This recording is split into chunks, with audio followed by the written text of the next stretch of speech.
सब पता है, उनसे मत कहिए, बल्कि प्रेमी बनिए। और आप यदि हमारी कथा सुन रहे हैं या व्रज के संबंध रखने वालों की कथा में आप आते हैं, तो व्रज का जो संबंध है ना, वो प्रेम लक्षणा भक्ति से है। और प्रेम लक्षणा भक्ति में प्रेम के ही तौर तरीके बताए जाते हैं ठाकुर जी के सन्मुख करने के लिए।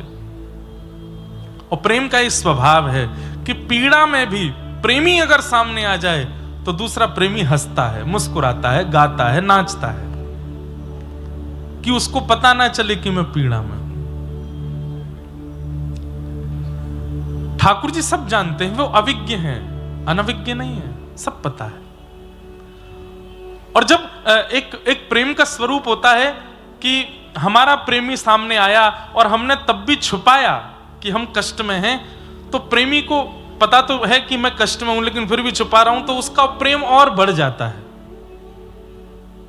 पीड़ा में है लेकिन मुझसे छुपा रहा है, तो वो और प्रेम देते हैं। ठाकुर जी ऐसे प्रेमी हैं। इसलिए एक नियम बना लीजिए कि आज के बाद, अब तो देखो आधे से ज्यादा जीवन तो कई लोगों का निकल गया, कई लोग अभी बढ़ रहे हैं आगे। अब क्यों बताना ठाकुर जी को, बहुत बता लिया ठाकुर जी को, अब मत बताइए। अब बस ठाकुर जी से कहिए, नाथ जैसे भी हैं प्रसन्न हैं, आनंद में। ठीक है, जीवन में उतार चढ़ाव तो सबके लगे रहते हैं। स्वामी विवेकानंद आपके बंगाल की भूमि से पूरे विश्व को ज्ञान दिया। वो कहते हैं अगर एक भी दिन आपका बिना चैलेंज के निकलता है तो इसका मतलब आप जी ही नहीं रहे हो, आप कुछ अच्छा कर नहीं रहे हो। हर दिन आपका बहुत स्मूथ हो गया है, बहुत इजीली आप चले जाते हो, कहीं भी कुछ भी कर लेते हो, तो इसका मतलब है कि आप जी नहीं रहे हो। पर हर दिन एक टास्क है, हर दिन एक पीड़ा है, हर दिन एक संकट सामने आके खड़ा हो जाता है और आप उससे जूझते हो, तो समझो कि आप जी रहे हो, आप कुछ कर रहे हो। इसलिए भैया मैं तो कहता हूं, जैसे प्रसाद कभी नीचे भी गिर जाए तो कहीं भी गिरा हो उठा के पा लिया जाता है, प्रसाद को अपवित्र नहीं माना जाता। ऐसे जीवन के हर क्षण को भी प्रसाद मान लो, ठाकुर जी दे रहे हैं, उसको स्वीकार कर लो। हर क्षण, हर परिस्थिति, हर व्यवस्था प्रसाद है, उसको स्वीकार करो। ठाकुर जी से मत करो, वो अविज्ञ हैं, सब जानते हैं। हमारे बताने से उनको सुनाई देगा नहीं, वो जानते हैं। और कई लोगों का स्वभाव बन गया है कि बताना ही है, ठाकुर जी को पता चलना चाहिए कि मेरी क्या पीड़ा है। तो फिर एक बार नजर घुमा के देख लो, 1000 लोग खड़े हैं तुम्हारे साथ, वो सब बता रहे हैं। एक लॉजिकल बात है, 1000 लोग एक साथ एक बात कहेंगे, कैसे सुनेंगे ठाकुर जी? वो सब जानते हैं, मत कहिए। चार थे स्वविज्ञ स्वराट, वो सब जानते हैं, वो स्वराट हैं। उनकी कृपा से सूर्य प्रकाशित होता है, उनकी कृपा से चंद्र प्रकाशित होता है, उनकी कृपा से वायु चल रही है, उनकी कृपा से पूरा ब्रह्मांड अपनी क्रियाओं को क्रियान्वित कर रहा है। वो नहीं जानते कि आपकी क्या जरूरतें हैं, सब जानते हैं। भीष्म पितामह कहते हैं कि मैंने कोई इतना बड़ा पाप तो नहीं किया था जो मुझे इतनी बड़ी सजा दी आपने। ठाकुर जी बोले, पाप क्या किया था, क्या नहीं किया था, क्या सजा मिलनी चाहिए, क्या नहीं मिलनी चाहिए, मुझे मत बताइए। कर्मण्येवाधिकारस्ते, तुम्हारा अधिकार केवल कर्म पर है। मां फलेषु कदाचन, फल पर तुम्हारा अधिकार नहीं है, वो तो मेरा अधिकार है कि मैं क्या दूंगा, कब दूंगा, कैसे दूंगा। इसलिए उसमें ज्यादा चिंता मत करो। हम लोगों की रुकावट का और हम लोगों की चिंता का कारण क्या है कि हम कर्म पर ध्यान ना देके फल पर ज्यादा ध्यान देते हैं। कर्म पर ध्यान ना दे करके, कर्म को व्यवस्थित ना करके फल की चिंता ज्यादा करते हैं। ठाकुर जी कहते हैं वो मेरी चिंता का विषय है, मुझे करने दो, तुम बस अपनी क्रिया करो, अपने कर्म को संवारते चलो। बंधुओं, अच्छा करने के बाद भी अच्छा ना मिले, अच्छा करने के बाद भी अच्छा ना मिले, तो भी मन में रिग्रेट नहीं होगा कि मैंने बुरा किया था, नहीं, अच्छा ही किया था, नहीं मिला कोई बात नहीं, मिल जाए तो ठाकुर जी की कृपा। ये सुनना बहुत आसान लगता है पर जीना बहुत मुश्किल है। और जब से सोशल मीडिया का टाइम आया है तब से तो नेगेटिविटी तो इतनी ज्यादा लोगों में भरी पड़ी है, वो अब निकल निकल के आ रही है। मुझे कहना नहीं चाहिए पर मुझे बहुत कष्ट होता है। आज सनातन धर्म के बड़े बड़े संत जन, बड़े बड़े ऋषि जन केवल एक दूसरे से लड़ने में लगे और आमने सामने नहीं लड़ते। आमने सामने एक दूसरे के पांव छुएंगे, एक दूसरे को गले से लगाएंगे। मेरी बात बहुत ध्यान से सुनिएगा। पिछले 2 सालों के अंदर युवाओं में भक्ति जागृत हो रही है। पिछले 2 सालों में, अभी ताली नहीं बजाओ, अभी नहीं बजाओ, ताली बजाने वाली बात ही नहीं कर रहा मैं, ये चिंता वाली बात कर रहा हूं। पिछले 1.5-2 वर्षों में युवाओं में भक्ति जागृत हो रही है। न्यू ईयर पर गोवा खाली पड़े हैं, न्यू ईयर पर मनाली कोई नहीं जा रहा है और वृंदावन में तिल रखने की जगह नहीं मिल रही है। जगन्नाथपुरी में होटल खाली नहीं मिल रहे हैं। द्वारिका में गाड़ियों की लंबी कतार लगी है। क्यों? सब जा रहे हैं। कोई कहता है कि अरे फोटो खिंचवाने जाते हैं, आजकल भक्ति ट्रेंडिंग। अरे मैं कह रहा हूं चल तो रही है ना ट्रेंडिंग, कम से कम वो फोटो खिंचवाने ही जा रहे हैं, जा तो रहे हैं ना। हम ही लोग कथाओं में कहते हैं, हम ही लोग अपने मंचों से कहते हैं कि सन्मुख होए जीव मोहे जब ही। ठाकुर जी कह रहे हैं जैसे ही जीव मेरे सन्मुख आता है मैं उसके सारे विषाद दूर कर देता हूं, उसको स्वीकार कर लेता। अरे वो जा तो रहा है ठाकुर जी के सामने। जैसे तैसे बड़ी मुश्किलों से युवाओं में भक्ति जागृत हो रही है और यहां पर फिर ये नेगेटिविटी शुरू हो जा रही है। आपस में लड़ रहे हैं, झगड़ रहे हैं, एक दूसरे के प्रति गलत गलत बातें कह रहे हैं। कभी किसी कथावाचक को छोटा बता रहे हैं, किसी को बड़ा बता रहे हैं, किसी के जीवन पर कुछ कह रहे हैं, कहीं कुछ डाल रहे हैं। ये सब बहुत गलत है। और फिर वही दिन आ जाएगा कि यही युवा वापस यू टर्न ले लेगा, नहीं जाएंगे मंदिरों में, खाली पड़े रह जाएंगे मंदिर, नहीं जाएगा कोई भक्ति तीर्थ धामों में। और फिर कहेंगे कि घनघोर कलिकाल आ गया है, पबों में जाते हैं, उल्टे सीधे काम करते हैं, ऐसा क्रिया करते हैं। नहीं मानेंगे। फिर भी हमें पता है ये लड़ाई झगड़े चलते ही रहेंगे और अब इस वर्ष से तो बहुत ज्यादा ही होने लगा है। अभी वर्ष का प्रारंभ नहीं हुआ, इतना सब कुछ चल रहा है और जहां देखो वहां बस केवल धार्मिकों में लड़ाई चल रही है, संप्रदायों में विभाजन चल रहा है। ये बड़े हैं, ये छोटे हैं, इन्होंने ऐसा किया, इन्होंने वैसा किया, इन्होंने ऐसा कर दिया, अरे ये नियम का पालन नहीं करते, ये कहां लिखा है, ये कौन से ग्रंथ की बात है। ये कलयुग में इन सब से कुछ नहीं होने वाला है। इसलिए हम ज्यादा लोगों को तो नहीं समझाते, क्योंकि मैं ही फिर कटघरे में खड़ा हो जाऊंगा। आज तो ये बता मैं हम तू बहुत बड़ा बनना है, हमको समझा रहा है, आपको तो हम बोल सकते हैं। जीवन के 4 दिन बचे हैं भैया, हमारे आपके कब प्राण चले जाएं कोई पता नहीं है। जितना हो सके हरेर नाम हरेर नाम हरेर नाम एव केवलम कलौ नास्त्यैव नास्त्यैव नास्त्यैव गतिरन्यथा। श्रीमन चैतन्य महाप्रभु ने द्वार द्वार जाकर के नाम बुलवाया, क्योंकि ये नाम ही कल्याण करेगा। यहां पर विवाद छिड़ रहे हैं, विषाद छिड़ रहे हैं, आपस में लड़ झगड़ रहे हैं। आप लोग अपने काम पर ध्यान रखो। आपका काम क्या है? ठाकुर जी को भजो, ठाकुर जी को रटो, सेवा करो, अपने जीवन को सार्थक बनाओ। ये जो चल रहा है संसार में, अब इनको तो हम ज्यादा कुछ कह नहीं सकते, करने दीजिए। कटाक्ष में, विभाजन में, नीचा दिखाने में, छोटा दिखाने में, नेगेटिव बातें बोलने में लोगों को क्षण भर लगता है। और अब तो क्या बोलते हैं उसको, फ्रीडम ऑफ स्पीच मिल गई है सबको बोलने का एक। अरे कलयुग में ब्रह्मास्त्र नहीं चलते, कलयुग में पाशुपतास्त्र नहीं चलते, कलयुग में ये इंटरनेट अस्त्र चल गया है। कहीं से कोई भी कुछ भी बोल के कुछ भी किसी के बारे में कटाक्ष कर देता है और इससे फिर लोग भ्रमित होते हैं। लोगों के मन में आता है ये आपस में खुद ही लड़ रहे हैं, हम कहां, हम क्या भजन करेंगे फिर। इसलिए भैया दिन हो, रात हो, मंगल हो। और ये हमने पता है अपने ब्रजमंडल के साधु संतों से सीखा। हमारे ब्रजमंडल के साधु ऐसे हैं, लोग उनके बारे में भी बहुत कुछ बोलते, पर वो अपने भजन पर ध्यान देते हैं और नित्य प्रणाम के योग्य हैं, नित्य वंदन के योग्य हैं। हमारे परम पूजनीय श्री प्रेमानंद जी महाराज आज वे पद यात्रा करते थे, कितने लोगों ने उनका विरोध किया।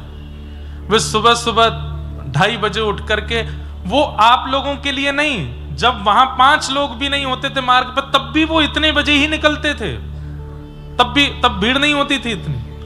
अब भीड़ हो गई तो लोगों ने फिर उसको भी प्रोपोगंडा बना करके उनके बारे में भी बोलने लगे, उनको कटाक्ष करने लगे, उनके वक्तव्यों पर भेदन और शास्त्रीय प्रमाण कहाँ है, ये कैसे बोल सकते हैं, ये ऐसे करते हैं, अपने को पुजवाने के लिए कर रहे हैं ये।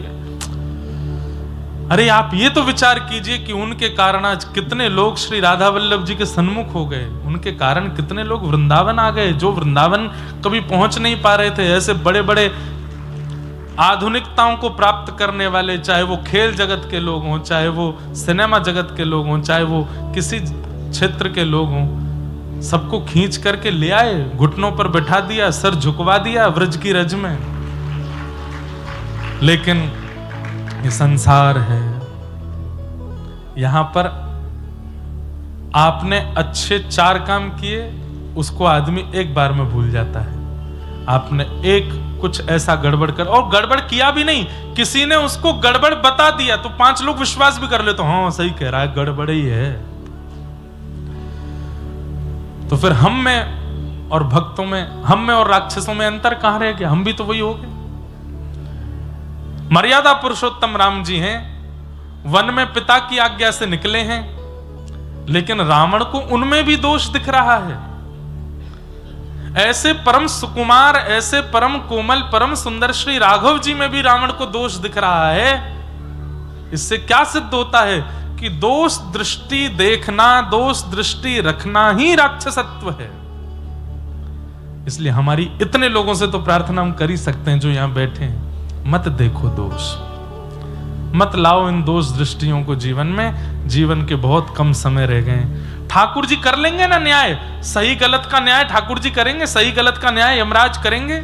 हमको किसने अधिकार दिया कि हम इस प्रकार, अब तो भजन करो, कीर्तन करो, ठाकुर जी का नाम गुणगान करो। तेने ब्रह्म हृदय आदि कवये मुह्यन्ति यत्सूरयः। जिन्होंने ब्रह्म आदि देवताओं को भी, इंद्र आदि देवताओं को भी अपनी लीला पर मोहित कर लिया। तेजो वारि मृदाम यथा विनिमयो यत्र त्रिशर्गो मृषा। पृथ्वी जल अग्नि वायु आकाश भी जिनके अधीन रहता है, ऐसे श्री ठाकुर जी जहां पर 3 त्रिगुणातीत सृष्टि के जो स्वामी हैं, ऐसे प्रभु को धामना स्वेन सदा निरस्त कुहकम सत्यम परम धीमहि। ऐसे प्रभु को, परम सत्य स्वरूप को हम बारंबार प्रणाम करते हैं, बारंबार वंदन करते हैं, ठाकुर जी को बारंबार नमन करते हैं। भागवत जी के 2 श्लोक में विषय, अधिकारी, संबंध और प्रयोजन 4 बातें बताई गई हैं। धर्म प्रोजित कैतवोत्र परमो निर्मत्सराणां सतां। वैद्यं वास्तवमत्र वस्तु शिवतं तापत्रयोन्मूलनम्। श्रीमद्भागवते महामुनिकृते किं वा परैरीश्वरः सद्यो हृदयवरुध्यते त्रिकृतिभिः शुश्रूषुभिस्तच्छणा। सब लोग बैठ जाओ और ध्यान से सुनो। विषय, अधिकारी, संबंध और प्रयोजन, ये 4 बातें। सन्मुख वाले जो लोग हैं, जो बिल्कुल व्यासपीठ के सन्मुख रहते हैं, उनको आना और जाना तब करना चाहिए जब कीर्तन संकीर्तन हो। कथा के बीच में नहीं उठा करें, क्योंकि आप उठ के जा रहे हैं अपने कार्य से, पर आपके पीछे जो लोग बैठे हैं वो बिल्कुल कांस्टेंट देख के कथा सुन रहे हैं, एक एक शब्द सुन रहे हैं, और हम भी उनको देख के सुना रहे हैं। तो बीच में धारा प्रवाह बांध की तरह रुक जाता है। इसलिए जिनको बीच बीच में उठने की आदत है वो ऐसी जगह बैठा करें कि कब गए कब आए पता ही नहीं चली। अब पूरी जनता को लांग है, उछल कूद करते हुए बाहर जाते, फिर वहीं उछल कूद करते हुए आम। वयोवृद्धों के लिए तो नहीं है बात। ये सब आचार्य संहिताएं कथाओं की, ये सब मर्यादाएं हैं, इनको हम नहीं बताएंगे तो कौन बताएगा। तो इसलिए ध्यान से सुनो। सबसे पहली बात, श्रीमद् भागवत जी का विषय क्या है? सुनने वाले श्रोताओं के चित्त में परम धर्म का बीज बोना। धर्म और परम धर्म में अंतर क्या है? इस संसार में रहने के लिए और इस संसार में व्यवस्थित जीवन जीने के लिए आप जो कर्म करते हैं वो सब धर्म कहलाते हैं, लेकिन इस संसार के त्याग के पश्चात जिस गति को आप प्राप्त करते हैं, वो गति जिस भाव से प्राप्त होती है उसको परम धर्म कहते हैं। समझ में आई बात? आप सुबह उठते हैं, उठते ही आप स्नान करते हैं, यह धर्म है। स्नान करते ही आप रात्रि के वस्त्र नहीं पहनते, नए वस्त्र पहनते हैं, यह धर्म है। आप सुबह उठने के बाद में व्यायाम आदि करते हैं, यह धर्म है। बाल भोग पाते हैं, यह धर्म है। माता पिता के चरण छूते हैं, यह धर्म है। मंदिर में जाके पूजा अर्चना करते हैं, धर्म है। अपने कार्य के लिए बच्चे स्कूल जाते हैं, थोड़े बड़े यूनिवर्सिटी जाते हैं, और बड़े अपने व्यापार के लिए जॉब पे जाते हैं, फैक्ट्री जाते हैं, किसी भी प्रकार के काम में जाते हैं, रिक्शा चलाते हैं, गाड़ी चलाते हैं, प्लेन उड़ाते हैं, ये सब धर्म है। जहां पर आप व्यवस्थित होकर के अपना जीवन इस संसार में जी रहे हो, 2 समय की रोटी पाने के लिए, धन कमाने के लिए, परिवार चलाने के लिए जो भी व्यवस्थित होकर कर्म कर रहे हो, वो सब धर्म कहलाता है। हाँ, उसमें किसी का छल करके, कपट करके, किसी का अधिकार छीन के या गलत प्रकार से क्रिया करें, वो अधर्म है। पर आप बिल्कुल व्यवस्थित होकर के अपना जीवन जी रहे हो, तो आपका पूरा जीवन धर्म है। पर इस संसार में रहने के लिए और यहां तक की सीमा पर व्यवस्थित होने के लिए जो कर्म, वो धर्म। पर भगवत प्राप्ति के लिए जो आप कर्म करते हो, वो परम धर्म है। श्रीमद् भागवत जी परम धर्म सिखाती है। इस संसार में तो रह लिए, यहां तो सब कर लिया, सब कमा लिया, खा लिया। ठाकुर जी ने श्रीमद् भगवत गीता के माध्यम से धर्म और परम धर्म दोनों बातें बताई हैं। संसार में कैसे रहना और मेरी प्राप्ति कैसे करनी। पर श्रीमद् भागवत तो केवल परम धर्म का उपदेश देती हैं। भगवत प्राप्ति कैसे हो, भगवत सन्निधि कैसे प्राप्त हो। कथा आप लोग सुन रहे हैं, यह धर्म नहीं है, ये परम धर्म है। यहां जो आप लोग बैठ करके ये पूरा प्रसंग श्रवण कर रहे हैं, ये धर्म का स्वरूप नहीं है, क्योंकि यहां आप जीवन जीने की कला नहीं सीख रहे हो, यहां भगवत प्राप्ति की कला सीख रहे हो।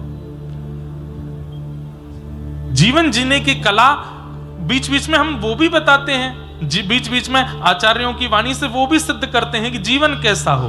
पर यहां पर मूल रूप से एक ही बात प्रस्तावित की जाती है कि भगवत प्राप्ति कैसे हो, वो परम धर्म है। इस लोक में रहने के लिए जो क्रियाएं हैं वो धर्म है, और परलोक की प्राप्ति के लिए, वृंदावन की प्राप्ति के लिए, ठाकुर की प्राप्ति के लिए जो क्रिया है वो परम धर्म है। श्रीमद् भागवत परम धर्म का बीज बोती है। अब ये भी बात समझने की, बीज बोती है, बीज बो दिया गया, लेकिन वो बीज पुष्पित हो, फलित हो, वृक्षित हो, वृहद हो, ये काम आपका है। इन 7 दिनों में जुताई और बुवाई हम कर देंगे, लेकिन 8वें दिन से वो जो बीज भीतर गया है वो बड़ा होकर के वृक्ष बने, पुष्पित, फलित और सुगंधित हो, ये आपकी जिम्मेवारी है। कथाएं तो बहुत होती हैं कलकत्ता में, हर महीने 2 महीने में एक श्रेष्ठ व्यास कलकत्ता में होते हैं, इतनी कथाएं करते हैं। मतलब जुताई बुवाई तो खूब हो रही है, पर हमारी हृदय रूपी धरा कैसी है इस पर निर्भर करता है कि पेड़ उगेगा कि नहीं। हृदय रूपी धरा में खाद कैसी पड़ी हुई है, उससे पता चलेगा कि भाई बीज पुष्पित, फलित और वृक्षित होगा कि नहीं। कई जगह जमीन इतनी ज्यादा योग्य नहीं होती, तो वहां कितने भी बीज बो दो, वहां वृक्ष उगता ही नहीं है। तो वहां पर खाद डाली जाती है, थोड़ा अच्छा किया जाता है, वहां की जमीन को थोड़ा उपजाऊ बनाया जाता है, तब जाकर के वो पुष्पित होती है। वहां पर कोई भी बीज डाला जाए वो फलित हो जाता है। पर आजकल हमारे राष्ट्र में, चाहे पूरे विश्व में, लोगों की हृदय रूपी जो धरा है वो बांझ हो गई है, उसमें ज्यादा पेड़ उगते नहीं हैं। बीज तो बहुत बोए जाते हैं, लेकिन उनसे कोई मिलता नहीं। कई बार हमने ही देखा, कथा सुन के गए हैं, कथा सुनने के बाद ही वो ये सब करने लगे जिनके लिए कथा में मना किया गया। जिनके लिए कथा में रोका गया।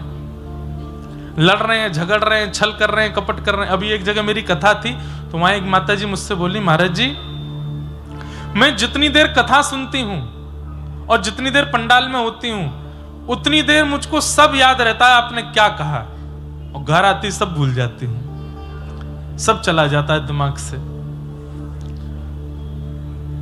घर में लड़ाई झगड़ा होता है तब भी मैं लड़ लेती हूँ, बाद में याद आता है आपने तो कथा में बोला था ऐसे ऐसे नहीं करना, ये नहीं करना, वो नहीं करना। मैंने कहा ये कलयुग का प्रभाव है। कलयुग हमारे हृदय को व्यवस्थित होने नहीं देता। पर कथा यहां याद रखने का विषय नहीं है, हमारे जाने के बाद याद रखने का विषय है कि क्या बोल के गए हैं, क्या समझा के गए हैं, क्या बता के गए हैं, वो चित्त में रहे। ज्ञान जब दिया जाता है तब सब स्वीकार करते हैं, पर उस समय स्वीकार नहीं, उसको तो ज्ञानी के ज्ञान का विश्राम हो जाए उसके बाद लागू करना है, तभी तो उसका लाभ है। अब आप क्लासरूम में तो बहुत अच्छे से बैठते हो जब टीचर पढ़ाते हैं, लेकिन एग्जाम में आके क्लास में तो मुझे सब याद था पर ये एग्जाम पेपर आते ही भूल जाता हूं मैं, तब तो फेल हो ही जाना है। ये क्लासरूम है और यहां से बाहर जाते ही आपका एग्जाम शुरू होता है। ये बातें वहां याद रखनी है, यहां याद रखने की आवश्यकता नहीं। यहां तो केवल उसको नोट डाउन करते जाओ और बाहर जाती उसको लागू कर दो। तो श्रीमद् भागवत परम धर्म का विषय है, धर्म का नहीं, परम धर्म। ठाकुर जी कैसे मिले, भगवत प्राप्ति कैसे हो, जीवन का उद्धार कैसे हो, कल्याण कैसे हो, उसका जो विषय प्रतिपादित करे वो भागवत। दूसरी बात बहुत सावधानी से सुनिएगा, श्रीमद् भागवत के परम धर्म के विषय को किस प्रकार के लोग स्वीकार कर पाते हैं, तब कहते हैं निर्मत्सराणाम सताम, जिनके जीवन में मात्सर्य दोष नहीं है। मात्सर्य दोष किसको कहते हैं? जो दूसरे के सुख से दुखी होते हैं। आज की डेट में संसार में सबसे ज्यादा लोग इसी श्रेणी के हैं, अपने दुख से दुखी नहीं है। मुझे बुखार आ जाए चलेगा, मुझे खांसी हो जाए चलेगा, पर वो ठीक नहीं रहना चाहिए, उसको भी बीमार करो। मैं निर्धन हो गया, मेरा व्यापार ठप हो गया, चलेगा, कोई बात नहीं, पर उसका क्यों चल रहा है, इस बात से पीड़ित हैं, इस बात से दुखी। बड़ी प्रसिद्ध कथा है, एक व्यक्ति गया, जाके उसने तप किया, भगवान प्रसन्न होकर के बोले वरदान मांगो। बोले प्रभु एक वरदान दे दो, मैं जो चाहूं मुझे मिल जाया करे। ठाकुर जी बोले ऐसे वरदान देने हमने बंद कर दिए। क्यों? बोले भस्मासुर आया था और उसने मांगा मैं जिसके सिर पे हाथ धरूं वो भस्म हो जाए। शंकर जी ने वरदान दिया, शंकर जी के पीछे भागा, तो तुमको ही भस्म करूंगा मैं। ये सब वरदान नहीं देने हमको। तो प्रभु मैंने तप किया, थोड़ा तो कुछ दो। बोले कुछ और मांगो। बोले नहीं चाहिए यही, मैं जो चाहूं मुझे मिले। तो ठाकुर जी बोले कलयुग का जीव है, चल तूने जो मांगा तुझे देंगे, लेकिन तरीका हमारा होगा। बोले क्या? तू जो चाहेगा तुझे मिलेगा, पड़ोसी को दुगना मिलेगा। ये कोई बात नहीं होती। बोले यही बात है भाई, अब तू जो चाहेगा तुझे मिलेगा, लेकिन तेरे सामने वाले को तुझसे दुगना मिलेगा। जा। आ गया, बढ़िया मेरा बंगलो बन जाए कोलकाता में, और उसका तो एक बना, पड़ोसी के दो बने, दो दो बने। उसने कहा बढ़िया बने तो पड़ोसी को बहुत ही बढ़िया बना। कोई बात नहीं, तब तक भी सहता रहा। मेरे पास एक बढ़िया लग्जरी कार हो जाए, तेरे पे एक हुई, पड़ोसी पे दो आ गई। मेरा 10-15 करोड़ का टर्नओवर हो जाए, 100 करोड़ का टर्नओवर हो जाए, पड़ोसी का और दुगना हो गया। एक सुंदर सी कन्या से मेरा ब्याह हो जाए, पड़ोसी के 2 हो गए। मन में विचार करने लगा कि इसके तो मैं जो मांगता हूं सब दुगना मिलता है, तो इसका मतलब तो ये है कि मैं जो भी अच्छा मांगूंगा मुझे थोड़ा मिलेगा, इसको दुगना मिलेगा। लेकिन इसमें यह भी तो होगा कि अगर मैं कोई घाटे की वस्तु मांगूंगा तो मुझे एक होगी, इसको दुगनी होगी। तो चलो अब घाटा मांगते हैं। मेरा आधा घर टूट जाए, और वो आधा घर टूटा, उसका पूरा ही टूट गया। मेरे घर के बिल्कुल मुख्य द्वार पर एक बड़ा गड्ढा हो जाए, मेरे तो एक हुआ, उसके दो हो गए। मेरी एक आंख फूट जाए, अब मेरी तो एक ही फूटेगी, दोनों से ही अंधा हो जाएगा ये इस प्रकार की भावना से जो लोग बड़े चिंतित रहते हैं दिन रात, उनकी चिंता ही केवल यह है कि वो श्रेष्ठ क्यों हो रहा है, उसके पास सब कुछ क्यों है, वो मुझसे आगे कैसे निकल गया। ऐसे लोगों को मात्सर्य दोषी कहते हैं, और मात्सर्य दोषी लोग आध्यात्म से दूर रहें, क्योंकि उनको आध्यात्म की चर्चा कभी समझ में नहीं आ सकती। कितनी बड़ी विडंबना की बात है। दोष संसार में अनेक हैं, काम, क्रोध, लोभ, ईर्ष्या, द्वेष, अभिनिवेश, अहंता, ममता, चिंता, इतने सारे दोष हैं संसार में। लेकिन केवल ईर्ष्यालु लोगों को कहा गया कि ये लोग कभी आध्यात्म के पथ पर चल नहीं पाएंगे। जिसके चित्त में काम है, जिसके चित्त में क्रोध है, जिसके चित्त में लोभ है, वो भी आध्यात्म पथ पर चल के एक दिन सुधर जाएगा, पर ईर्ष्यालु नहीं सुधर पाएगा। ईर्ष्यालु को बहुत समय लगेगा।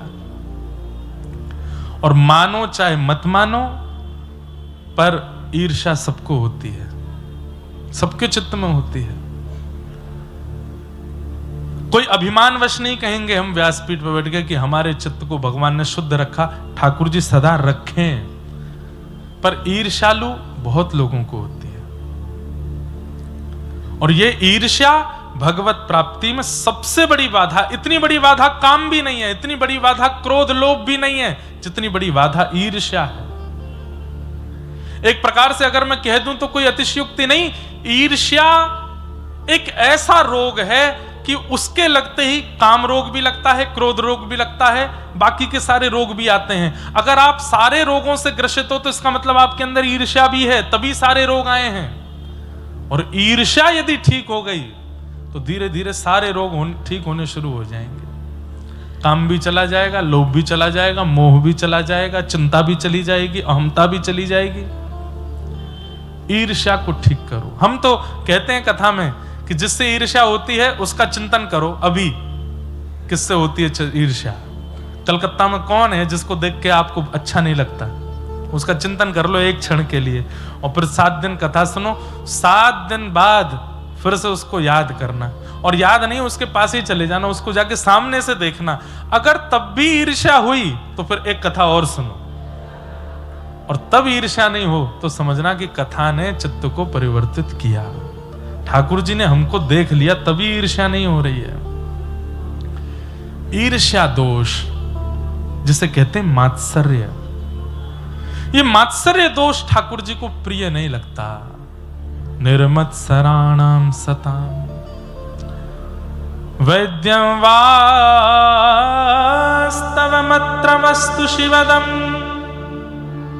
आपकी बंगाल की भूमि को जैसे चैतन्य महाप्रभु ने सुशोभित किया, ऐसे ही आपकी बंगाल की भूमि को सुशोभित किया हमारे कविराज, जिन्हें कविराज कह दूं तो कोई अतिशयोक्ति नहीं, बल्कि छोटा है कविराज भी, श्री जयदेव महाप्रभु।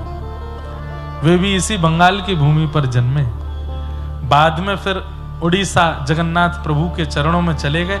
अच्छा, जगन्नाथ जी का भी यश गायन करने वाले चाहे चैतन्य महाप्रभु हों चाहे जयदेव महाप्रभु हों, सब आए बंगाल में, बंगाल से गए महाप्रभु जी के पास। जयदेव महाप्रभु जिन्होंने गीत गोविंद रचना की, और गीत गोविंद रचना करने के बाद में महाप्रभु जी को आज तक, मैं एक कथा में कहीं कह रहा था, इतना बड़ा प्रेमी आपने दुनिया में नहीं देखा होगा जितने बड़े प्रेमी हमारे महाप्रभु जगन्नाथ जी। कोई प्रेमी होता है ना, उसके प्रिय प्रेमी ने, प्रेमिका ने या प्रेमी ने उसको कुछ प्रिय वस्तु दी, तो प्रिय वस्तु को वो संभाल के रखता है। कितने दिन संभाल के रखता है? लोग उसको क्या करते हैं, प्रिजर्व करके रख लेते हैं, कहीं बुक के नीचे दबा के रख लेंगे, अलमीरा में बंद कर देंगे, लॉकर में रख देंगे, पर रोज उसको खोल खोल के देखे ऐसा प्रेमी दुनिया में कोई नहीं हुआ। केवल जगन्नाथ महाप्रभु हैं। आज भी 1000 वर्ष हो गए हैं लगभग जयदेव महाप्रभु को आए पृथ्वी पर, आज भी जयदेव महाप्रभु के द्वारा विरचित गीत गोविंद को हृदय से लगा के सोते हैं रात में।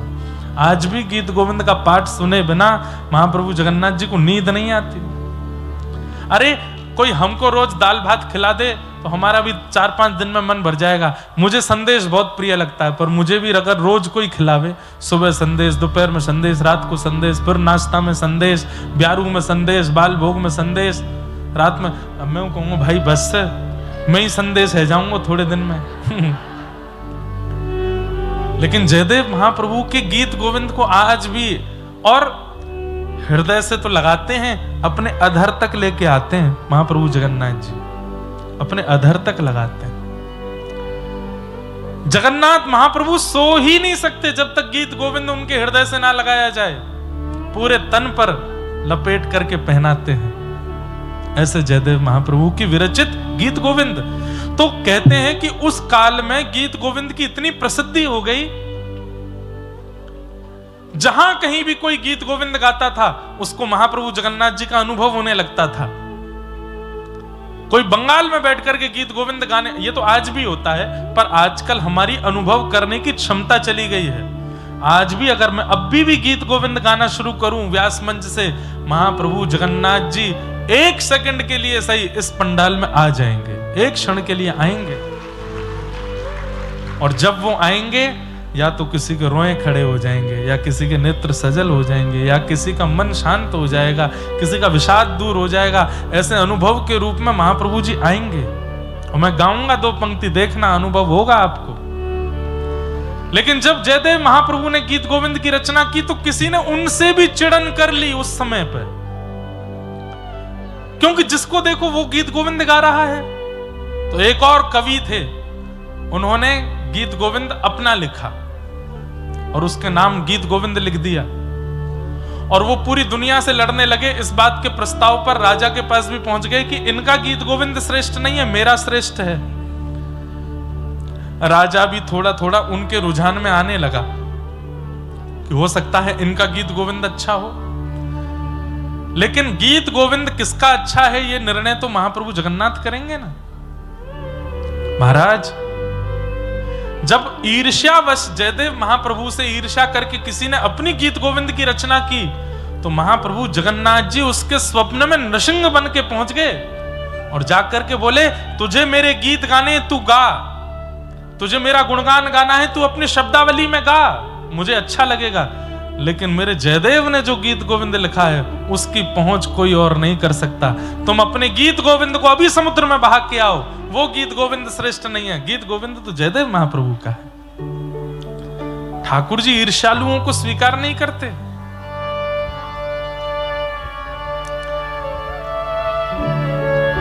श्रित कमला कुच धत कुंडल धत कुंडल कलित ललित वनमाला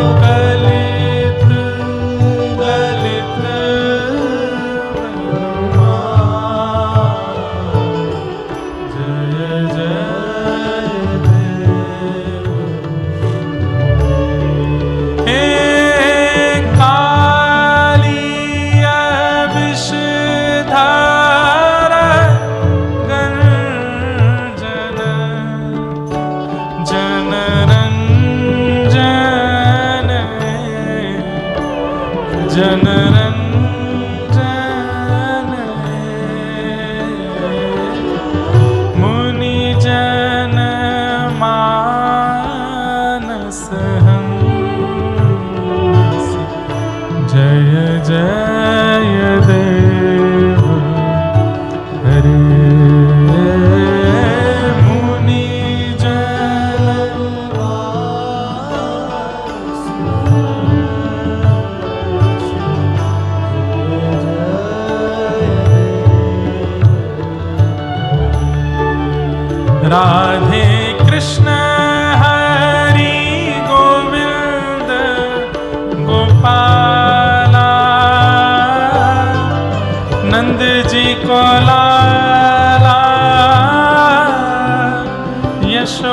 दुलारा, राधे कृष्ण हरि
श्रीमुख चंद्र चकोर, जय जय देव हरे। श्रीमुख चंद्र चकोर,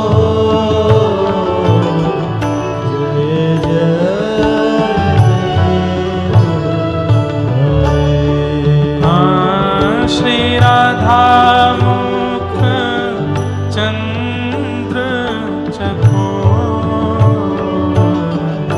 जय जय देव हरे। राधा मुख चंद्र चकोर, जय जय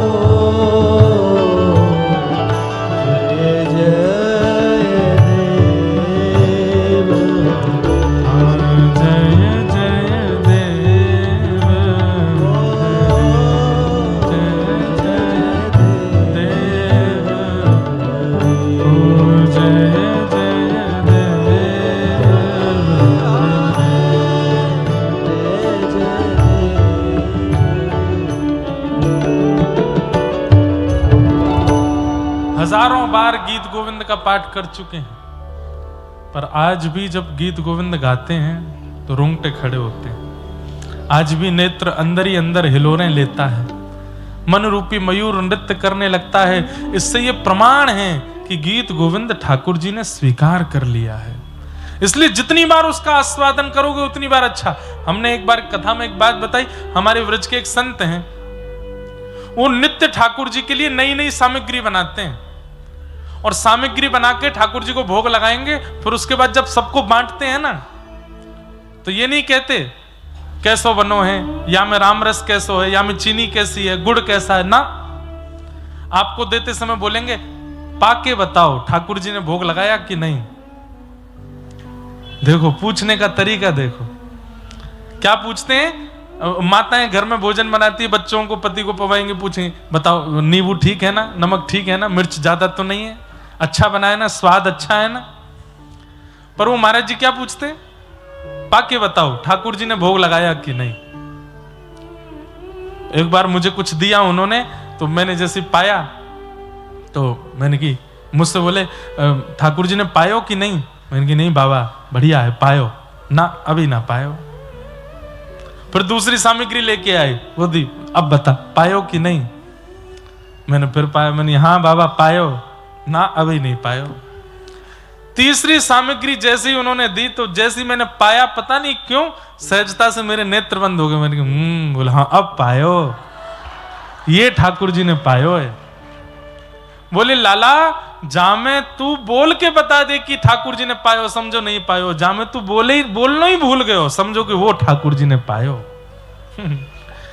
कैसी कैसी लोगों की भावना, हम कहां हैं, इन लोगों के पास आसपास भी नहीं है हमारी स्थिति। जयदेव महाप्रभु के द्वारा लिखे गए गीत गोविंद की अष्टपदियां एक नहीं अनेक हैं। ये तो हम केवल एक गाते हैं। ये देखो हम हर कथा में गीत गोविंद की किताब रखते ही हैं साथ में, खूब सारी अष्टपदियां कभी गा ही नहीं पाए, इतनी सारी हैं। ठाकुर जी को सब प्रिय हैं। मैंने एक बार अपने गुरुदेव से आज्ञा ली थी कि मैं प्रवचन करूं क्या, तब हमारे गुरुदेव ने कहा सब पे प्रवचन करो, गीत गोविंद पे मत करना। मैंने क्यों? बोले ये ठाकुर जी के अंतरंग हृदय के भाव हैं, इसको सबके सामने प्रकाशित करने की आवश्यकता नहीं है। तब से फिर हमने गीत गोविंद पर प्रवचन करने का भाव नहीं रखा। ऐसी ऐसी लीलाएं ठाकुर जी की जिनको केवल रसिक ही समझ सकते हैं, रस में डूबे हुए ही समझ सकते हैं। सबको समझ में आने वाली बात नहीं। ज्ञान वैराग्य से परे की चर्चा है, प्रेम की चर्चा सबको समझ नहीं आती। वैसी चर्चाएं हैं। कालिया विषधर गंजन जन रंजन है। कालिया के फण पर जब आपने नृत्य किया तो जन रंजन हुआ। रंजन का मतलब क्या होता है? नाचने लगे लोग, मनोरंजन, जन रंजन। रंजन का मतलब है कि इतने प्रसन्न हो गए कि लोग नृत्य करने लगे। लेकिन कथा जब पढ़ते हैं तो वहां पता चलता है कि जब ठाकुर जी काली देह में कूदे तो ब्रजवासी रो रहे थे। सब ब्रजवासी लाला थे, कह रहे लाला जे सांप है काट जाएगा, नीचे आ जा, जा पे मत नाचे। पर यहां जयदेव महाप्रभु कहते हैं कि जन रंजन हो रहा है, सब लोग हंस रहे हैं, सब लोग नृत्य कर रहे हैं। तब यहां पर जयदेव महाप्रभु कहते हैं, बोले कि भैया ब्रजवासी लोग तो रो रहे थे कि लाला सांप है काट जाएगा, या तो नीचे उतरिया। ठाकुर जी तांडव नृत्य कर रहे हैं, पर निकुंज में विराजमान किशोरी जी वो नृत्य करके आनंदित हो रहे हैं, देख करके प्रसन्न हो रहे हैं। क्यों? जयदेव महाप्रभु बोले अंदर की बात है। बोले क्या अंदर की बात है? बोले 2 दिन पहले किशोरी जी ने ठाकुर जी को नृत्य करना सिखायो, और 2 दिन पहले नृत्य सिखावे के बाद किशोरी जी बोली लाला अब मैंने तुमको सिखाई दी, अम्मू को करके दिखाओ। ठाकुर जी बोले अभी नहीं दिखाऊंगा, जब मंच मिलेगा तो मंच पर करके दिखाऊंगा। तो 2 दिन बाद ठाकुर जी ने जैसे ही कालिया नाग देखो तो कालिया नाग के फण पर पैर रखते ठाकुर जी बोले ये बहुत गुदगुदो मंच है, यही पे नाचूंगा। तो वहां सबको तो दिख रहा है कि ठाकुर जी कालिया नाग को वध कर रहे हैं, उस पर तांडव कर रहे हैं। ब्रजवासियों को लग रहा है कि लाला या खिलौना समझ के चढ़ गो ऊपर, पर किशोरी जी जानती हैं क्या ये गुरु दक्षिणा दे रहे हैं हमको, इसलिए जन रंजन है। वहां किशोरी ताल दे रही हैं और ठाकुर जी कालिया नाग पर नृत्य कर रहे हैं। अब ये भेद कौन समझ पाया? जयदेव महाप्रभु समझ गए। ऐसे अंतरंग भाव, अंतरंग भेद, अंतरंग लीलाओं को समझने की जिनके अंदर क्षमता है वो जयदेव महाप्रभु इस बंगाल की भूमि पर जन्मे। ठाकुर जी आज भी उनका गीत गोविंद हृदय से, अगर मैं अपने घर से कुछ बना के ले जाऊंगा जगन्नाथ महाप्रभु एक बार पाएंगे। लेकिन कर्मा ने ऐसी खिचड़ी बनाई, आज भी ठाकुर जी खिचड़ी पाते हैं। कर्मा भाई नहीं है, धरा धाम पर नहीं है, लेकिन उस खिचड़ी का नाम ही पड़ गया कर्मा की खिचड़ी, आज भी पाते हैं। हमने ऐसा कुछ प्रस्तुत क्यों नहीं किया जो ठाकुर जी सदा के लिए स्वीकार कर लें? अरे गणपति भट्ट गए जगन्नाथ महाप्रभु का दर्शन करने के लिए, और उनका नियम था कि मैं गणेश जी के अलावा किसी को नहीं देखता। जब किसी ने कहा कि यहां मंदिर में तो कृष्ण विराजमान है, बलभद्र सुभद्रा जी हैं, तो गणपति भट्ट रोने लगे, ओहो मेरा तो नियम टूट गया, मैं अपने इष्ट के अलावा किसी को नहीं देखता। मुझे किसी ने भ्रमित करके कह दिया कि जगन्नाथपुरी में तो गणेश जी हैं, अब तो मेरा नियम टूट गया। रोने लगे समुद्र के तट पर। तो आप लोग इधर ध्यान दो, यहां देखो, हम माइक पे बोल रहे हैं, हमारी आवाज तेज है, बाहर वाले बिना माइक के बोल रहे हैं। क्या बता रहा था मैं? हाँ, तो गणपति भट्ट गए, कतार में खड़े थे दर्शन करने के लिए। तो आगे पीछे के लोगों से पूछा, अंदर मंदिर में गणेश जी है ना? किसने भेंका दिया आपको? बोले लंबोदर तो हैं पर गणेश जी नहीं है, ठाकुर जी हैं। लंबोदर मतलब जिसका पेट बड़ा होता है। गणपति भट्ट रोने लगे समुद्र के तट पर, अरे मेरा नियम टूट गया, मेरी इष्ट परंपरा टूट गई। ठाकुर जी बोले इष्ट से इतना प्रेम करता है कि मेरा दर्शन नहीं करेगा? ठाकुर जी बोले खेला जाए इसके साथ। ठाकुर जी छोटे से बालक बन के गए और गणपति भट्ट से जाके बोले क्यों रो रहे हो? बोले मैंने नियम लिया था कि मैं गणेश जी के अलावा किसी को नहीं देखूंगा, और मैंने यहाँ जगन्नाथपुरी आके गलती कर दी। अब यहाँ तो मंदिर में कृष्ण बैठे हैं, उनको तो मैं नहीं देखूंगा। ठाकुर जी बोले, किसी ने तुमको बहका दिया है, गणेश जी ही हैं अंदर, और तुमको विश्वास ना हो तो आंख पे पट्टी बांध के चलो, छू के देख लेना। पहले जगन्नाथ जी को स्पर्श करने का अधिकार सबको था। अच्छा एक बात बताएं, पहले मंदिर में सब जगह स्पर्श का अधिकार था। बाद में मुगलों का आगमन हुआ और मंदिरों में जब ये लोग दूषितताएं करने लगे, तब से मंदिर के गर्भगृह बंद कर दिए, तब से आज तक बंद ही हैं। तो गणपति भट्ट जी आंख पे पट्टी बांध के गए, जगन्नाथ जी के सन्मुख पहुंच गए, बोले मैं पट्टी तभी खोलूंगा जब मुझे पता लग जाए कि ये गणेश जी हैं। सबसे पहले इनकी नाक छू के देखूंगा। जैसे यहां हाथ रखा, हाथ रखते रखते देखे तो वो तो सूंड जैसा अनुभव हो, अरे ये तो सूंड है, ये तो गणेश जी है। नहीं, एक बार कान और देख लूं, यहां हाथ रखे तो बड़े बड़े कान। एक बार पेट और देख लूं, जैसे ही पेट देखने लगे लंबोदर। और ठाकुर जी इतने इतने खेलते हैं, सूंड से उसके सिर को गुदगुदाने और लगे, तो उसको विश्वास ही हो गया ये तो गणेश जी ही हैं। जैसे ही पट्टी खोली तो गणेश जी नहीं, जगन्नाथ जी थे। अरे मायावी देवता, मैं आंख बंद करता हूं तो सूंड का अनुभव कराता है, आंख खोल के देखता हूं तो जगन्नाथ बन जाता है। राम राम, मेरा नियम टूट गया, मेरा नियम टूट गया। तुरंत ठाकुर जी प्रकट हो गए और प्रकट होकर के गणपति भट्ट को हृदय से लगा लिया। बोले अरे तू भेद क्यों मानता है? चाहे वो गणेश हो, चाहे वो शिव हो, चाहे वो कृष्ण हो, चाहे वो राम हो, चाहे वो देवी हो, चाहे भद्रकाली हो, सब में मैं विराजमान हूं। सब जगह मेरा विलास है, सब जगह मेरी उपस्थिति है, बस देखने के लिए दृष्टि चाहिए। सब जगह मैं विद्यमान हूं। क्यों प्रसन्न हो गए?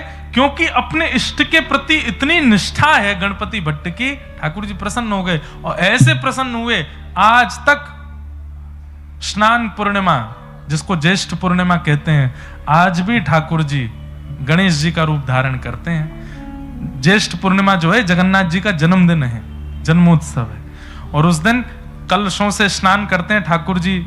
बाहर आकर के स्नान वेदी पर स्नान करने के बाद फिर 15 दिन के लिए मंदिर बंद हो जाता है।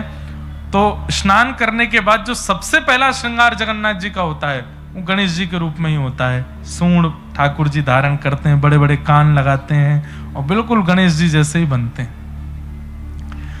तो गणपति भट्ट से इतनी रीझ है कि आज हजारों साल हो गए हैं, ठाकुर जी आज भी गणेश जी बनते हैं। कर्माबाई से ऐसे रीझे, आज भी उनकी खिचड़ी पाते हैं। जयदेव महाप्रभु से ऐसे रीझे, आज भी उनके गीत गोविंद को। है कोई इनसे बड़ा प्रेमी? हमारा प्रेम तो 10-15 दिन का होता है, 10-5 महीने का होता है। उसके बाद हमारे प्रेमी ने हमें क्या दिया, हमारे लिए क्या प्रस्तुत किया, हम भूल जाते हैं। पर ठाकुर जी नहीं भूलते, आज भी याद रखते हैं ठाकुर जी, किसने मुझे क्या दिया, कैसे दिया, कब दिया, सब याद है। अभी मैं कथा सुना रहा था, चेन्नई में भी एक भगवान के भक्त हुए, रोज ठाकुर जी को वस्त्र भेजते थे, बहुत धनवान थे, अच्छे वाले वस्त्र भेजते थे। एक बार जीवन में ऐसा उतार चढ़ाव आया कि उनके जीवन से धन चला गया। अब वस्त्र भेजना था, वस्त्र भेजने के लिए पैसे थे नहीं, तो सामान्य सा वस्त्र भेज दिया। बोले मेरा नियम हो जाएगा पूरा वस्त्र भेजने का। तो बिल्कुल ऐसा कपड़ा भेजा जिसको ठाकुर जी की सेवा में क्या पोंछा में भी यूज नहीं किया जाए, लेकिन नियम था, धन है नहीं तो सामान्य वस्त्र भेज दिया। सर्दियों का समय, ठाकुर जी कंबल ओढ़ के बैठते हैं, आगे कोयले की सिगड़ी तापते हैं। ठाकुर जी को रात्रि में शयन करा करके गुसाई जी गए, सुबह मंगला में आकर के देखा तो ठाकुर जी की कटकटी चल रही है, दांत जोर जोर से ऐसे ठाकुर जी कांप रहे हैं। एक दिन पहले ही जो सामग्रियां आई थी उनमें वो वस्त्र भी आया था, तो उस वस्त्र को देख करके नीचे जो सेवक आदि थे उन्होंने कहा अरे ये वस्त्र तो पोंछा के लायक भी नहीं है, इसको ऐसे बाहर कर दो, किसी और को दे देंगे, ठाकुर जी की सेवा में क्या प्रयोग करें। वो वस्त्र बाहर कर रखा था। अगले दिन जब मंगला में ठाकुर जी देखा तो ठाकुर जी के दांत बज रहे थे जोर से। गुसाई जी बोले अरे कंबल लाओ, कंबल लाओ। 10-5 कंबल चढ़ा दिए, 2-3 सिगड़ी लगा दो सामने, बार बार हाथ सेक सेक करके ठाकुर जी के हाथों का स्पर्श करें, घी लगावें, इत्र लगावें गरम गरम, ठाकुर जी की सर्दी जावे। ठाकुर जी की सर्दी नहीं गई। जब इतना करने के बाद भी सर्दी नहीं गई तो गुसाई जी समझ गए, बोले ओहो जरूर किसी भक्त ने मन से कुछ भेजा होगा और वो इनको ओढ़ना होगा, किसी ने उसको नहीं दिया होगा, इसीलिए ये नाटक कर रहे हैं ठंड लगने का। सेवकों को बुलाया, क्यों कल कुछ वस्त्र आए थे क्या? बोले हाँ, कहाँ है? सब दिखाए। बोले इनमें से कुछ हटा दिए थे? कहा हाँ, एक दो कपड़े थे वो ज्यादा बढ़िया ठाकुर जी के योग्य नहीं थे, वो बाहर के। बोले वो कहाँ है? वो तो हमने रसोई घर में रख दिए कि पोंछा मोछा के काम आएंगे। बोले वही लाओ।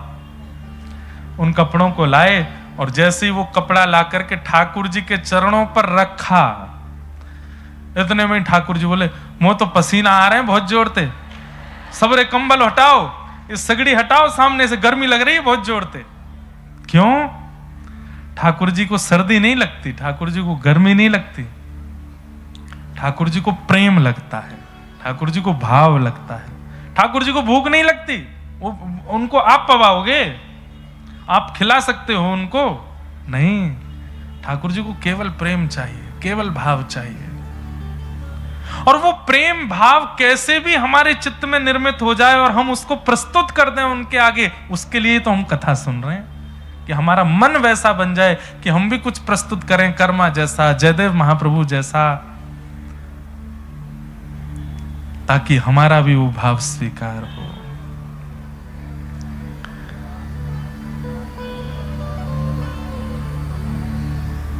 आहा, कहो तो कुसुमल साड़ी रंगावा, कहो तो कुसुमल साड़ी रंगावा। मीराबाई कहती है कहो तो कुसुमल साड़ी रंगावा, कहो तो कुसुमल साड़ी रंगावा। कहो तो भगवा भेष, कहो तो भगवा भेष। अरे किसी संत महापुरुषों को देख करके मीराबाई कहती हैं आप भगवा भेष धारण करके क्यों रहते हो? इससे ठाकुर जी मिलते हैं। अच्छा, तुरंत मीराबाई भगवा भेष धारण कर लेती हैं। हनुमान जी सीता जी से पूछते हैं कि आप मांग में सिंदूर क्यों भरती हो? बोले इससे ये प्रतीक होता है कि मैं राम जी की हूं, तो पूरे अंग पे लगा लेते हैं। पर हमारी आपकी स्थिति में केवल यही भाव है, जिससे संसार रीझे हम वैसे बनते हैं, पर ये भक्त हैं जिससे ठाकुर जी रीझे ऐसा भेष बनाते हैं। कहो तो मोतियन मांग भरावा, कहो तो मोतियन मांग भरावा। कहो तो मोतियन मांग भरावा, कहो तो मोतियन मांग भरावा। कहो छिटकावा केश बाला, कहो छिटकावा के। अरे हाँ मैं बैराग होऊंगी, मैं बैराग होऊंगी, मैं बैराग होऊंगी, मैं बैराग। आइए ओ बाला,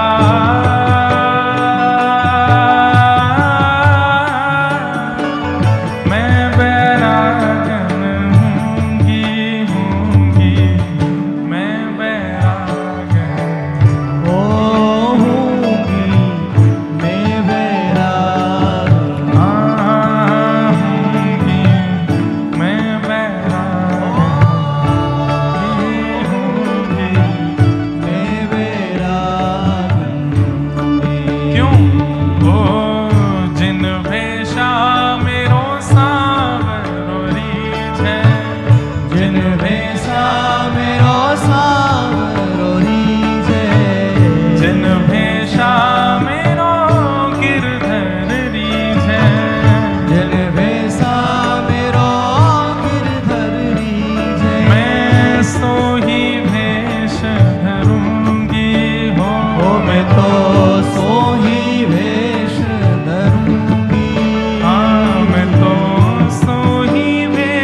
यहाँ तो खाली हो, यहाँ तो खाली हो, यहाँ तो खाली हो, यहाँ तो खाली हो। मात पिता परिवार सोई है, मात पिता परिवार सोई है, मात पिता परिवार सोई है, मात पिता परिवार सोई है। कहिए तिनका तो भला कहिए तिनका तो, भला कहिए तिनका तो, भला कहिए तिनका तो। अरे हाँ मैं बैरागन होंगी मैं बैराग, हाँ होंगे मैं बैरागन होंगी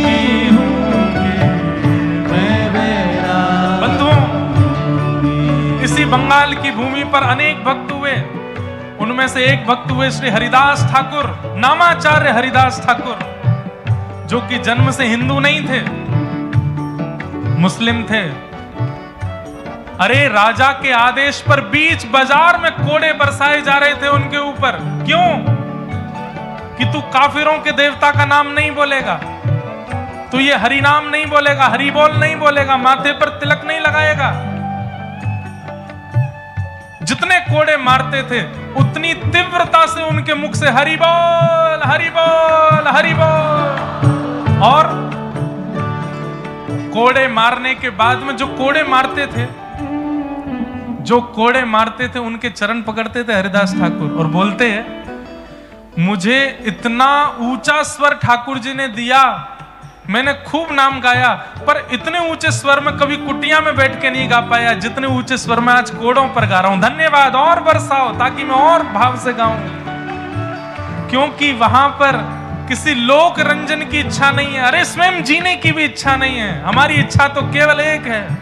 यहां जितने बालक, जितने बड़े लोग तिलक लगाते हैं, कंठी पहनते हैं, एकादशी नियम करते हैं, कथा सुनते हैं, वो सब भुजा उठा करके गाओ, हे जिन भेषा मेरो सावरो रीजे, जिन भेषा मेरो सावरो रीजे, जिन भेषा मेरो सद्गुरु रीझे, जिन भेषा मेरो सद्गुरु रीझे, जिन भेषा श्री वृंदावन रीझे, जिन भेषा श्री वृंदावन रीझे, जिन भेषा श्री वृंदावन रीझे, जिन भेषा श्री वृंदावन रीझे। मैं सो ही भेष धरूंगी हो, मैं तो सो ही भेष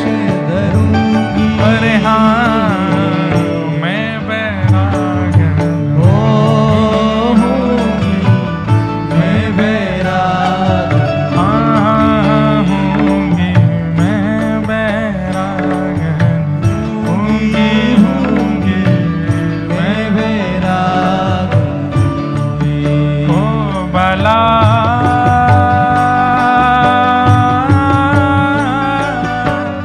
मैं बैरागन होंगी मैं बैरागन, होंगी मैं बैराग, हाँ होंगी मैं बैरागन, होंगी मैं बैराग। ओ मैंने लियो री गोविंदा मोल रे, मैंने लियो रे गोविंदा मोर रे, मायरी मायरी, ओ मायरी मायरी, मायरी मैंने लियो री गोविंदा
जिन भेषा मारो सांवरो रीझे, मैं सो ही भेष धरूंगी। यहां भेष की बात नहीं है, यहां हर भाव की बात है। जिन कर्मों से मेरे ठाकुर जी रीझें, जिस भेष से मेरे ठाकुर जी रीझें, जिस स्वभाव से मेरे ठाकुर जी रीझें, हम वही धारण करेंगे। बंधुओं, समय देखो किसके पास कितना है ये तो पता नहीं। किसी का उद्देश्य बहुत धन कमाना होता है, किसी का उद्देश्य उपलब्धि प्राप्त करना होता है, किसी का उद्देश्य नाम कमाना होता है। भक्ति पथिकों का उद्देश्य केवल और केवल ठाकुर जी के होना है, बस उनके हो जाएं हम, वो कैसे भी हमको स्वीकार कर लें, और उसके लिए जो करना पड़े हम सब करेंगे। जिन भेषा मारो सांवरो रीझे, मैं सो ही भेष धरूंगी बाला मैं बैराग। और एक बात याद रखना, इस मार्ग पे कठिनाइयां बहुत हैं। पहली कठिनाई परिवार, सब राजी हों ये आवश्यक नहीं है। हो सकता है पत्नी ही विमुख हो जाए, हो सकता है पति विमुख हो जाए, हो सकता है बच्चे आपका मजाक उड़ाने लगे, हो सकता है माता पिता ही आपको मना करने लगे, हो सकता है परिवार के और लोग भी आपके पीछे पड़ जाएं। ये सब क्या करे रहते हो? कई लोग इसी डर से दोनों तरफ रहते हैं, भक्ति भी करते हैं और संसारवाद भी करते हैं, दोनों तरफ पांव लगाए रखते हैं अपने, कि चलो परिवार कुछ कहेगा तो नहीं इस वजह से। पर भैया दो नाव पे पैर रखोगे तो कितने दिन रखोगे? कभी तो धारा ऐसी आएगी कि नाव दोनों अलग होंगी तो गिरना पड़ेगा, तब एक चूज करना पड़ेगा। अब चूज कर लो। हमें तो लगता है जिस दिन आप कथा में आ गए उसी दिन से ही, उस दिन समझ लीजिए कि अब यही धारा है, इसी को पकड़ लीजिए। लोग तो बोलेंगे, लोग तो रोकेंगे, लोग तो छेड़ेंगे, और कई अब तो ये भी कह सकते हैं कि धार्मिक लोग भी रोकेंगे आपको। ये क्या कर रहे हो, ये सब आडंबर है, ये सब पाखंड है, तुम्हारे गुरुजी ऐसे ही हैं, तुम जिस भाव का पालन कर रहे हो इससे कुछ नहीं होने वाला, ये सब ऐसा ही है। अब तो ये भी शुरू हो गया, ये ट्रेंडिंग चल रहा है। आप स्वयं से पूछिए, स्वयं के चित्त को शांति मिलती है, स्वयं की सेवा में रुचि बढ़ रही है, नेत्र सजल होते हैं, प्रेम से हृदय भर जाता है, आपको ठाकुर जी का सामीप्य अनुभव होता है, तो उस क्रिया को कीजिए। किसी और के बहकावे में आने की आवश्यकता नहीं है। एक महाराष्ट्र की भक्त थी, उनका नाम है कानोपात्रा। क्या नाम है? पंढरीनाथ जी की भक्त हुई कानोपात्रा। जिसको ठाकुर जी को प्राप्त करना होता है वो कैसे भी कर लेता, और जिसको नहीं करना होता सब व्यवस्थाएं मिलने के बाद भी नहीं करता। कानोपात्रा एक वैश्या की पुत्री थी। इनकी माताजी का नाम श्यामा, नगर वैश्या थी। जब कानों का जन्म हुआ तो मां के मन में आया कि जो कलंक मुझ पर लगा है वो कलंक कभी मेरी पुत्री पर ना लगे, और इस कलंक के कारण मेरी पुत्री को कोई कष्ट ना दे, ऐसी विचारधारा उनके चित्त में आ गई। बहुत ध्यान से सुनिएगा। लेकिन कई बार ऐसा नहीं होता। अगर माता पिता दोषी होते हैं तो उनके बालकों को भी उसी दोष में ठहरा दिया जाता है। समाज संसार बहुत खतरनाक है बंधु। इन लोगों को चाय के साथ चर्चा करना बहुत अच्छा लगता है, और उस चर्चा का विषय कई बार आप भी बन जाते हैं। आपकी जरा सी भूल एक बार करके देख लो, आप सब लोग भी। कैसे करो? कुछ ऐसा करके देखो, भले नाटक के रूप में करो जिसपे घर वाले थोड़े से चर्चा का विषय बना ले। और इसमें सबसे बढ़िया है कि जो आप काम धंधा करते हो 10-15 दिन के लिए उसको बंद कर दो, कमाई का जरिया रोक दो। कुछ ऐसा करो, फिर देखो चाय की चर्चा पर आप बिस्कुट से ज्यादा आप खाए जाओगे। लोग गाड़ी में सफर पर चर्चा का विषय आप बन जाओगे। लोगों के रास्ते 200-200 किलोमीटर कब पार हो जाएंगे पता ही नहीं चलेगा। आपको बहुत याद करेंगे लोग, हिचकियां आएंगी आपको। तो कानोपात्रा का जन्म हुआ। मां के मन में यह भाव था कि जैसा कलंक मुझ पर है मेरी पुत्री को ना लगे, मेरी पुत्री कम से कम ठाकुर जी की भक्त बने। और एक बात आपको बता दें, पिता यदि ठान ले कि मुझे अपने पुत्र या पुत्री को यह बनाना है, तो संभवतः हो सकता है कि वो ना बने, लेकिन मां यदि ठान ले तो 90% वो बालक बन ही जाएगा, जैसा मां चाह रही है वैसा मां चाह ले।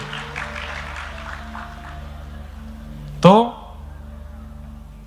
अधिकतर हमारे समाज में एक भ्रांति आ गई है कि पुत्र के लिए तो माताओं की इच्छा रहती है धनवान बने, इंजीनियर बने, डॉक्टर बने और क्या कहते हैं खूब धन कमावे, नाम कमावे, यश कमावे। पुत्री के लिए आ जाता है सुशील बने, सौभाग्यवती बने, भक्त बने। इसलिए माताएं ही ज्यादा भक्त होती हैं, इसलिए कथाओं में भी संख्या सबसे ज्यादा माताएं बहनों की होती हैं। क्यों? उनकी माताजी ने भी यही सोचा था कि ये भक्त बने, घर में रहे, ठाकुर जी की सेवा पूजा करे, भोग प्रसाद बनावे, जब ब्याह हो जाए तो ससुराल में जाकर के भी वहां पे भी वहां के ठाकुर जी की सेवा आदि करे। माता ही सेवक होती हैं ठाकुर जी की।